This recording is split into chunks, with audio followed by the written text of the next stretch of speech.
Hi, everyone. Happy Saturday. I hope you're all having a wonderful weekend.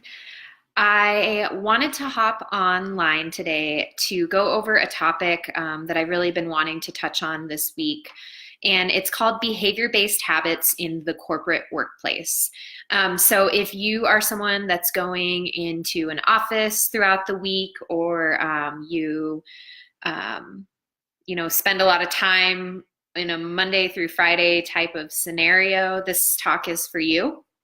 And if you do not work like a 9 to 5 corporate job, I'm also going to go over just a lot of tips and tricks for being on the go and out and about and having to plan for an entire day of being away from home as well.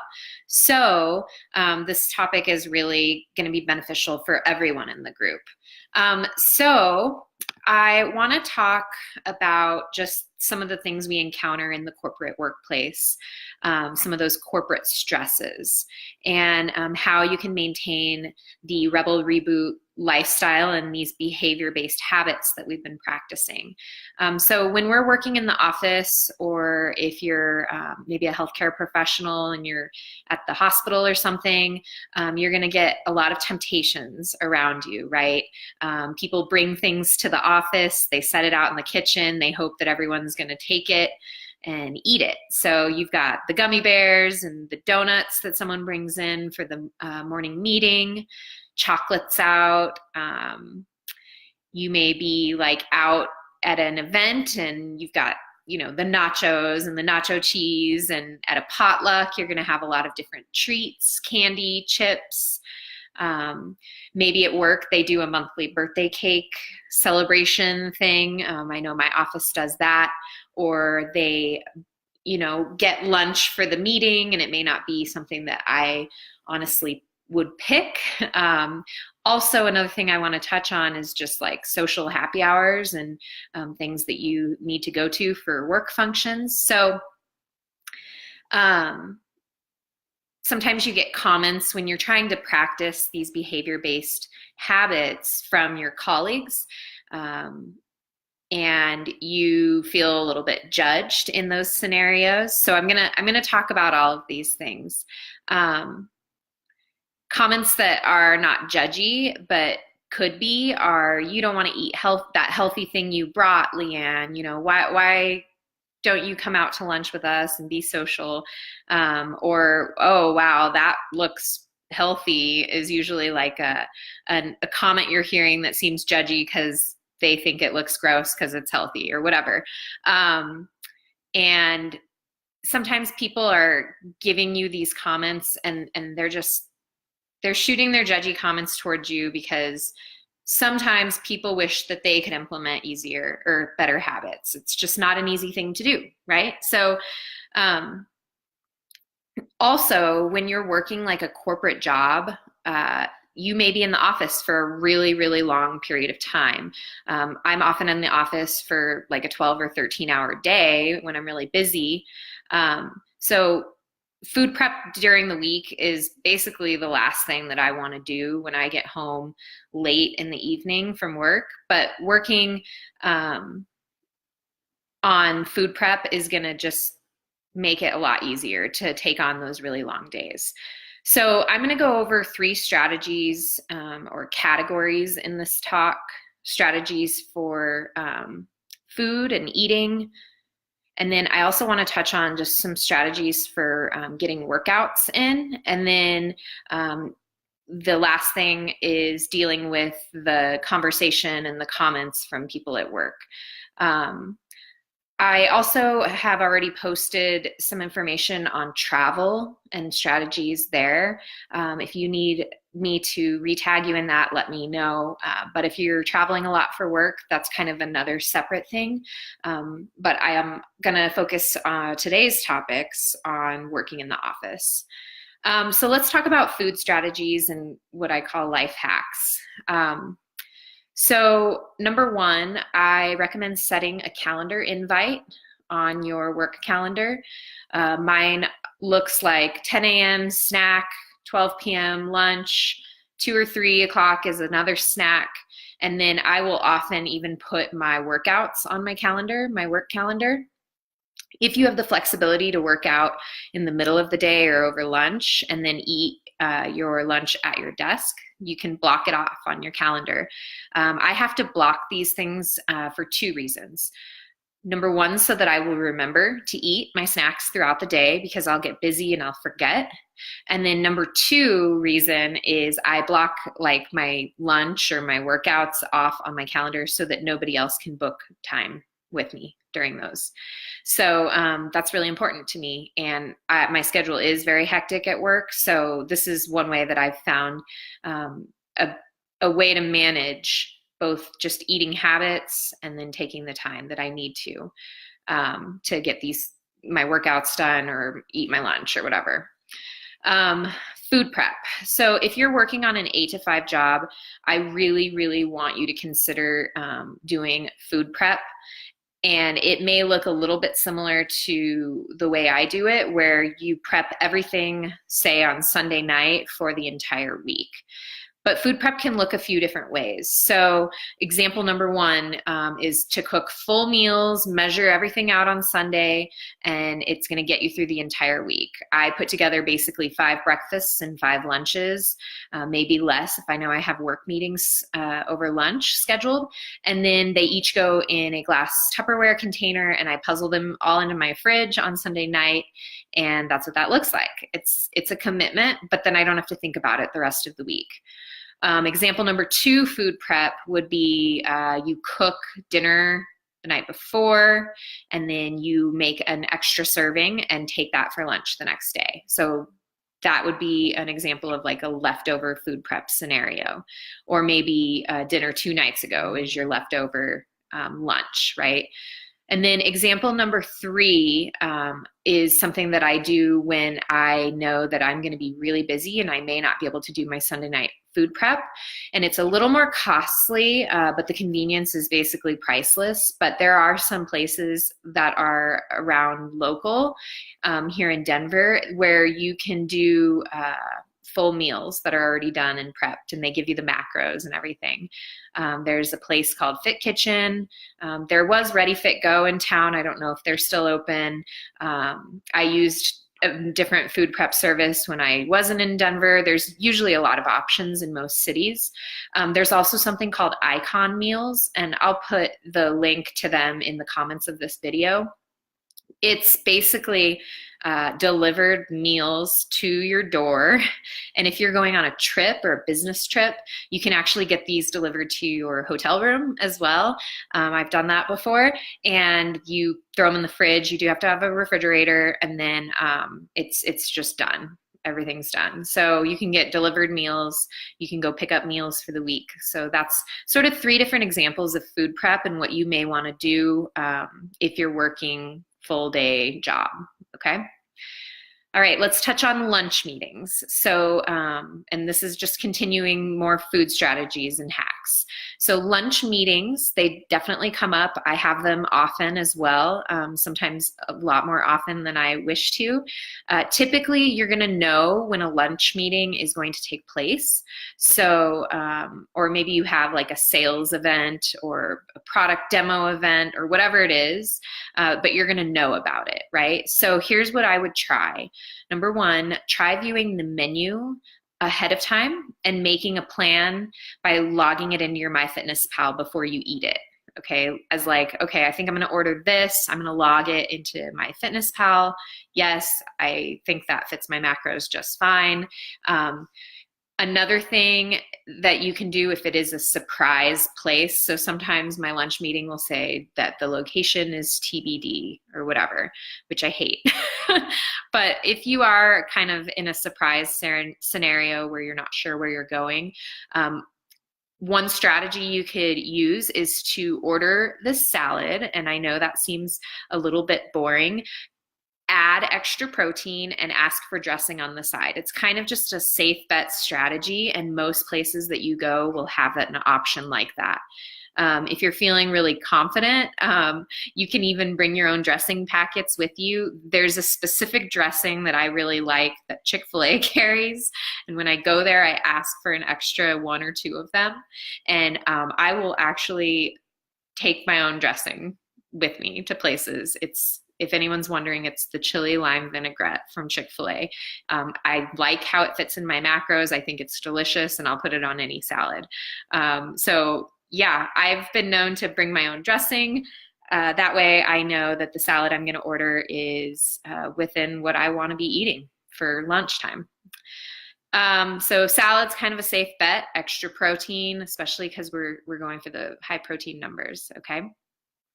Let's talk about happy hour. Okay, and I touched on this in a weekend strategies video as well. So similar in the workplace. Do not go to happy hour hungry. Have a snack on hand before happy hour. What I often will do is a protein bar or a rice cake with peanut butter on it, and eat that before you go to happy hour. If you see work happy hour on your calendar for that day, plan for that day, right? Think about how many drinks you want to have and save your carbs and fats. And we've talked about tracking alcohol, but it is number of calories divided by 4 is your carb count.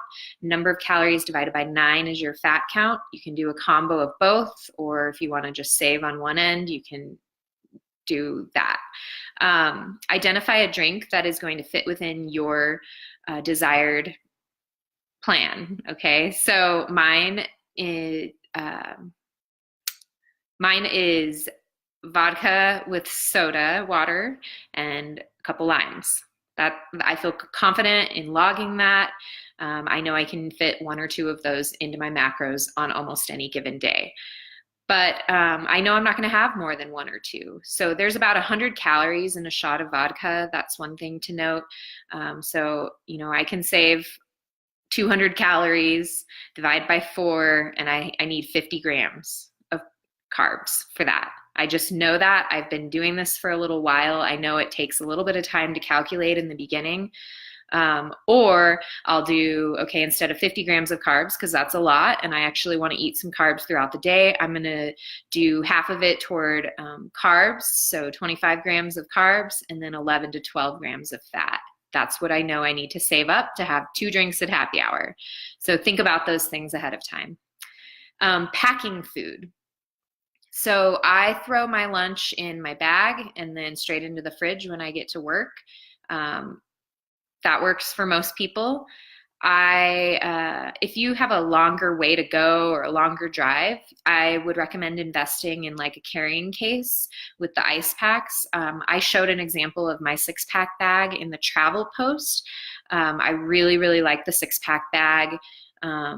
It has a lot of compartments and containers and things like that. Sometimes I get looks like, geez, Leanne, do you really have to carry in your containers every day at work or whatever, especially when I'm traveling, but it works. It works for me. Strategies for snacks in the corporate workplace. So this is the topic of the person who leaves all the snacks out in the kitchen and hopes that you're gonna eat them, right? So here are some tips.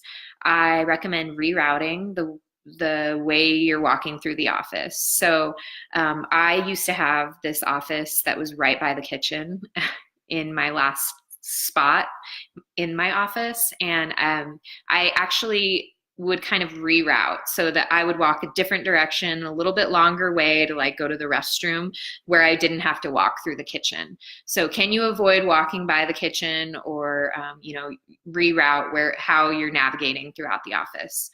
That's one thing to do. Another thing you can do is drink water throughout the day. You can set a timer for that as well.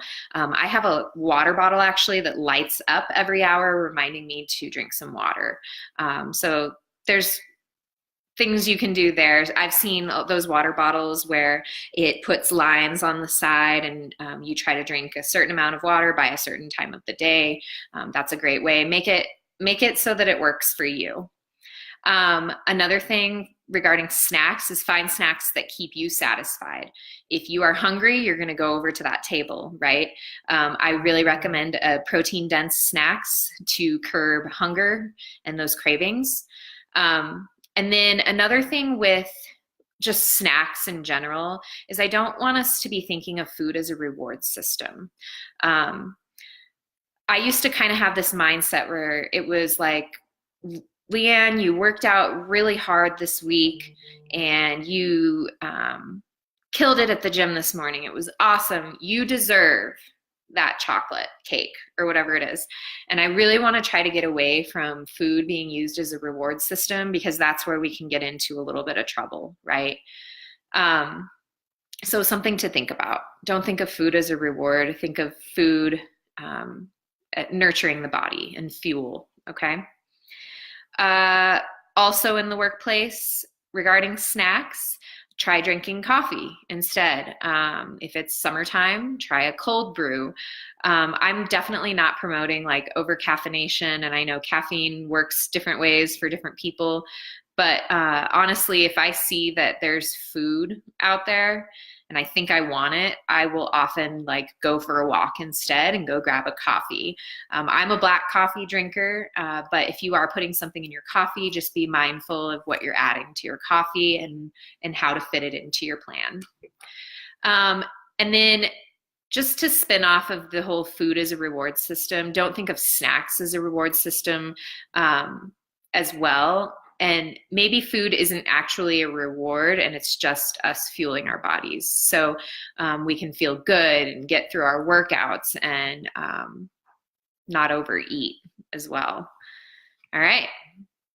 So something I haven't talked a ton about in this program because it is nutrition focused is just the exercise and activity side of things.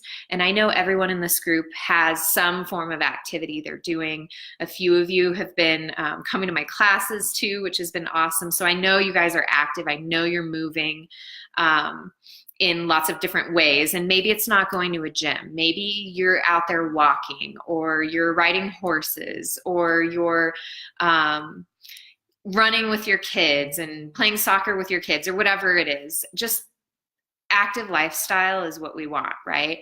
But I do want to go through just a few workout strategies, especially related to this whole working corporate jobs 8 to 5 scenario. So I really recommend trying it out. Just give it a try, morning workouts. And you might actually be surprised. I didn't think in a million years that I would ever call myself a morning workout person. I'm not a morning person. I gotta have the coffee. I just don't really want to talk to anyone early in the morning. And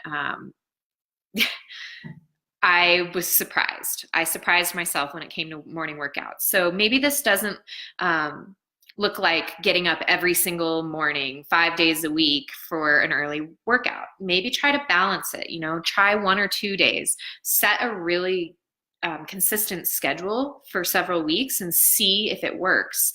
I think I get up about 4 days a week early for workouts, just with my training schedule right now, but try to throw in a couple morning workouts. You might be surprised.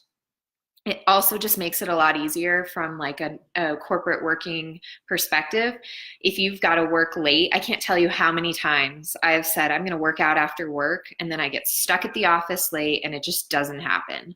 But if I go in early, get my workout done, then go to work, it's done, right? Secondly, I really recommend convenience. So pay a little bit extra to have that convenience factor, right? That gym that's close to you. And you guys are, almost everyone in the group, all but one of you, I think, you're going to Rebel consistently, and you've decided that this is convenient for you and maybe it's close to your house. So I applaud you,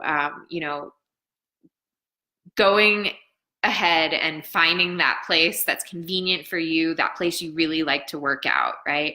So keep that up. I think a lot of people sign up for a gym facility. It's something really inexpensive, right?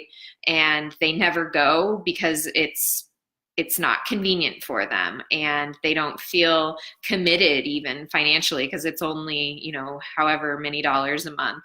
So, finding that right place for you. And I absolutely love the community at Rebel. And that's a huge reason that I teach there and I work out there. So keep that up. Let's see.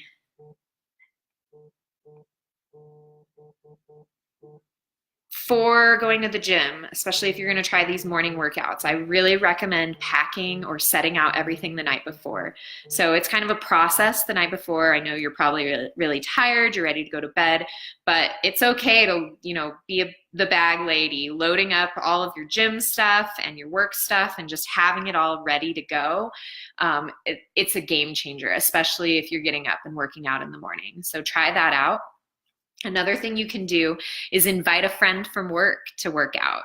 As you start to consistently stay focused on your nutrition and your health, people that you spend every day with in the corporate workplace, they start to notice, right? They start asking, hey, Leanne, what are you doing? Where do you work out? What type of workouts do you do? What does your week workout look like? Invite them along. I've had a few people now from my work actually come to my classes at Rebel. And it's kind of cool when your two worlds collide, right? Your work world and your working out world, and it makes it a little bit more fun. Another thing that you can do regarding workouts is you can put together like a team event. And like, for instance, I have a group of accountants that report to me and my group, and we have done several fitness events together. So this is it's a perfect opportunity to spread good behavior-based habits into the workplace, right? We did a CrossFit day, we did a bar day, we did a 10K together, and this was all people on my team that I work with. So that's a great way to collide your working out habits with your workplace stuff. If you try to keep it super separate, you kind of almost make an excuse to not work out because of work things, if that makes sense. All right, last topic, and I know this video is a little bit longer, so thanks for hanging with me. Last topic I want to touch on is called strategies for the awkward conversations at work. Okay, so this was at the beginning of the video. I mentioned, sometimes you hear a comment that sounds judgy or negative, and I just want to touch on this because it's definitely something I've experienced in the workplace, especially having to do with what I'm eating and the food I'm bringing to work. So think about how at that moment when someone makes a weird comment to you about, oh, geez, that looks healthy or whatever, think about how this person's words might not totally be in sync with how they actually feel. Okay, it's very possible that the person passing judgment about your healthy lifestyle choice or your food or whatever is actually a little bit defeated that they do not have the ability to commit to that life for themselves. And this is not meant to be judgy back toward them. People want to be healthier in general. They want to live long lives. They want to spend time with their kids and their families and their friends, right? So sometimes they're saying one thing, but they're like, geez, gosh, I really wish I could be doing that myself, So think about that. And then if you are feeling kind of judged by people in the workplace, think about what your priority is and go back to your reason why. And we talked so much about this at the beginning in the mindset exercises, but why do you commit to eating this way? How is what you're doing today translating to the success of your overall goal, right? Another thing that I often do, and it's a way that I cope with feeling judged, is you can have a sense of humor back to them. I think I had someone at work the other day say, oh, you're eating chicken and broccoli again, Leanne. Do you even put seasoning on that stuff? I don't know. It was just super judgy. And I was like, well, I'm just trying to keep the broccoli farmers in business. Or I prepped all this food for the week to stay healthy, so I guess I better eat it. Kind of kill them with kindness a little bit, have a sense of humor back. When someone asks me to go to happy hour, but I know that today is the day I have an evening workout planned, I try to find balance. Okay, so maybe I'll cut my workout a little bit and meet up with them a little later. This is also another great strategy for just not having too many drinks at happy hour. If you're trying to balance your time, like, okay, I'm going to go for 1 or 2 drinks, and then I'm going to go home because I know that I'm going to cook dinner tonight. Okay, so those kinds of things. Just find balance. You don't have to say no to everyone. You don't have to not go to happy hour. You can still do these corporate social events, but it's all about finding balance. All right. So overall, this is completely up to you. There are pressures, there are comments, there are people. There's never enough time, right? There's always going to be something. Always. So for a while, I was kind of letting my corporate work life run my life, and I had lost that balance. I wanted to be in control of my time, but I also really want to develop my career, and I do enjoy working in the corporate workplace. So it's all about balance. It's okay to be that person that's living a healthy lifestyle and eating well. And honestly, you're going to find a few others along the way. And it's okay, to incorporate your fitness and your eating to the workplace, make it happen together. I've actually found that doing sort of my thing and being really vocal about it at work, it's opened up a lot of really great discussions with my colleagues and my coworkers. And people on my team. So people who are just near me at work, they think it's kind of cool, and they ask me questions about it. And I love kind of spreading the word on, food prep and nutrition. It's something I'm super passionate about. So use that as an opportunity in your workplace as well. Let them wonder and let them be curious.